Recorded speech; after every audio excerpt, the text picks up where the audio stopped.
अंजीर, जेकरा के फिग्स के नाम से भी जानल जाला, एगो स्वादिष्ट फल ह जवन कई साल से लोग के बीच लोकप्रिय बा।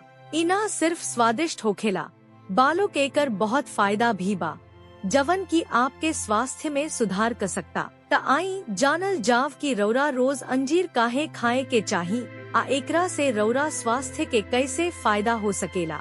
एक, अंजीर में फाइबर भरपूर मात्रा में होखेला, जवन की आपके आंत के साफ करे में मदद करेला अवूरी पाचन में सुधार करेला।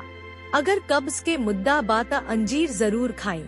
2, अंजीर में एंटीऑक्सीडेंट, विटामिन अवूरी खनिज भरपूर मात्रा में होखेला, जवन की त्वचा के स्वस्थ अवूरी चमकदार बनावेला।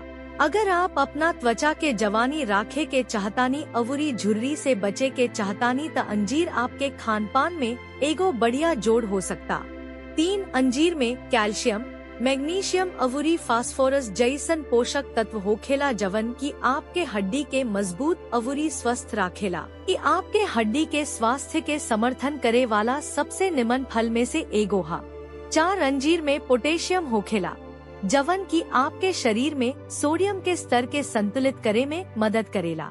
एकरा अलावे ही हाई ब्लड प्रेशर के रोके में भी मदद करेला। 5, अगर आप अपना हार्मोनल बैलेंस के सही कईल चाहतानी त अंजीर आपके मदद कर सकता। एकरा में मैग्नीशियम अवूरी जिंक होखेला, जवन की आपके हार्मोन के बढ़िया से संतुलित करेला। 6, अंजीर में मौजूद पोषक तत्व भी आपके प्रजनन प्रणाली के समर्थन में मदद कर सकता। अगर रवा बच्चा के योजना बनावत बानी त अपना रोजमर्रा के दिनचर्या में अंजीर के शामिल कईल आपके प्रजनन क्षमता खातिर फायदेमंद हो सकता। अंजीर कैसे खाइल जाला?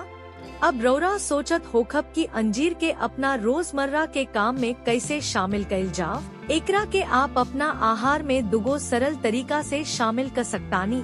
1, 2 अंजीर के रात भर पानी में भिगो के छोड़ दी, सवेरे पानी पी के ओकरा बाद भींजल अंजीर खाई। एकरा में तनीमनी शहद भी डाल सकेनी।